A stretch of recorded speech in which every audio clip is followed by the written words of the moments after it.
விஜயும் காவேரியும் வந்து பிரச்சனையை தீர்க்கணும்னு சொல்லிட்டு ஆஃபீஸ்க்கு வந்து கிளம்பிட்டு இருக்காங்க. அப்போ கரெக்டாக சாரதா வந்து விஜய்கிட்டே காவேரிக்கிட்டே கொஞ்சம் பேசணுன்றாங்க.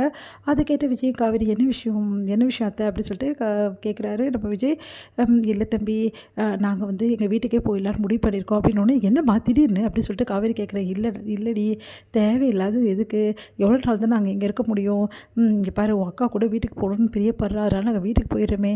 சரி, வீட்டுக்கு போனால் இந்த குடும்பம் அங்கே வராமல் இருக்குமா அப்படின்னோடனே வந்தால் நாங்கள் பார்த்துக்குறோண்டி. இங்கே பாரு, ரொம்ப நாள் நாங்கள் இருக்க முடியாது, எல்லாருக்கும் தொல்லையாக இருக்க முடியாதுன்னு. இங்கே நடந்த பிரச்சனையெல்லாம் வச்சு பேசுகிறீங்களா அத்தை? புரிஞ்சுக்கோங்க அத்தை, எந்த பிரச்சனையும் இல்லை, நான் பார்த்துக்கிறேன் அத்தை எல்லாத்தையோட.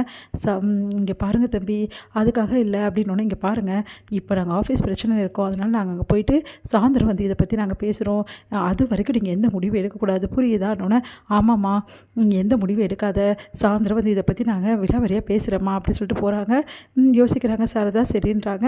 அடுத்து வந்து காவேரி விஜய் ஆஃபீஸ்க்கு போகிறாங்க. அங்கே வந்து எல்லாம் வந்து கஸ்டமர்ஸ் எல்லாருமே வந்திருக்காங்க. அவங்க வந்து சத்தம் போடுறாங்க, இந்த மாதிரி எங்களுக்கு வீடு கொடுக்கலன்னா அவ்வளோதான் அப்படின்ற மாதிரி பேசிகிட்டு இருக்காங்க. அந்த கூச்சலில் வந்து காவேரி என்ன பண்ணுறாங்க, எல்லாரும் கத்துறதை பார்த்துட்டு நிறுத்துறீங்களா அப்படின்றாங்க. உடனே காவேரிக்கு அப்படி கத்துற ஸ்பீடில் வயிறு வலிக்க ஆரம்பிச்சுட்டு பயந்து போயிடுறாங்க காவேரி. உடனே விஜய் ரொம்ப பயந்து போயிடுறாரு. எல்லாருமே அவங்கள ஆசுவாசப்படுத்தி தண்ணி கொடுக்குறாங்க. தயவு செய்து சொன்னால் கேளுங்க, கையெடுத்து கும்பிட்றாங்க. காவேரி கத்துறதை பார்த்து சரின்னு சொல்லிட்டு எல்லாரும் அமைதியாக உட்காராங்க.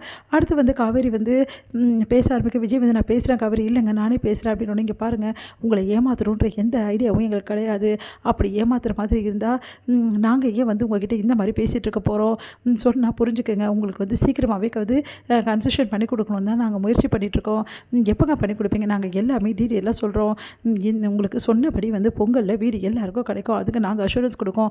அப்படி கொடுக்கலன்னா என்ன பண்ண முடியும் உங்களை அப்படின்னோடனே, நாங்கள் உங்ககிட்ட வாங்கின காசு திருப்பி கொடுத்துறோம் அப்படின்னோடனே அதிர்ச்சியில் விஜய் காவேரி எப்படி அப்படின்னோடனே பார்த்துக்கலாங்க அப்படின்றாங்க.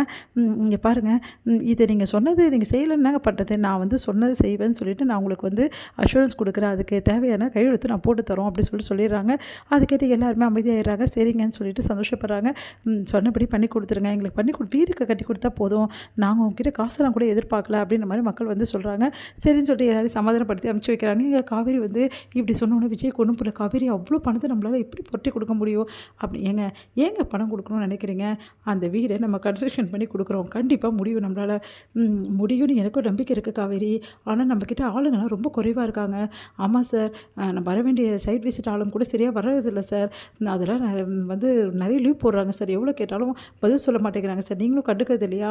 இது பெரிய இஷ்யூ. அப்படி இப்போ எல்லாத்தையும் சொல்லுங்கள், எப்பன் முன்னாடி என்ன தான் பண்ணிட்டு இருந்தீங்களோ அப்படின்றார் விஜய். அடுத்து வந்து காவேரி வந்து நம்பிக்கை கொடுக்குறாங்க.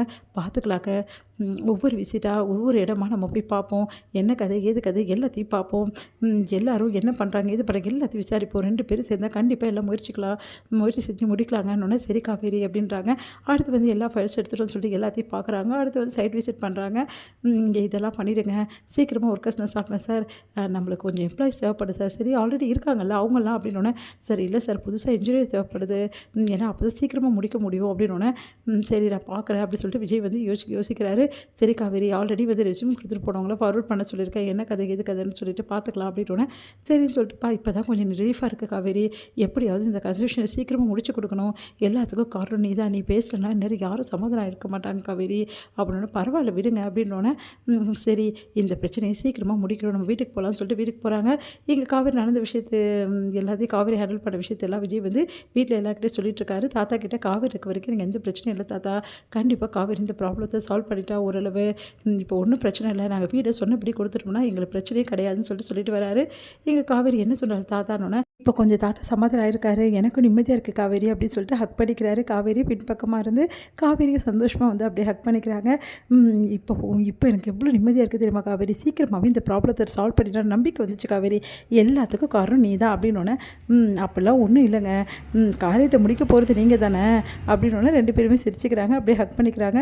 சரி, அத்தை ஏதோ பேச வந்தாங்களே, இவ்வளோ லேட் ஆகிடுச்சு, இதுக்கப்புறம் போய் பேசலாமா வேணாமா? சரி காவேரி, அதெல்லாம் பார்த்துருந்தா வேலைக்காவது, முதல்ல அத்தையை சமாதானப்படுத்தி ஆகணும், அவங்க வேறு ஏதாவது முடிவு எடுத்துகிட்டு போகிறாங்க. இல்லைங்க ரொம்ப லேட் ஆகிடுச்சு, சரி நான் போய் பார்த்துட்டு வரேன் அப்படின்னு சொல்லிட்டு கிளம்புறாங்க. விஜய் வந்து ஒரு நிமிஷம் இருங்க, நான் போய் எல்லோரும் முடிச்சிருக்காங்களா போய் பார்த்துட்டு வரேன் அப்படின்னு சொன்னோன்னே எல்லாரும் தூங்கியிருக்காங்க, நாளைக்கு பேசிக்கலாம்னு சொல்லிட்டு காவேரி வந்து சொல்லிடுறாங்க.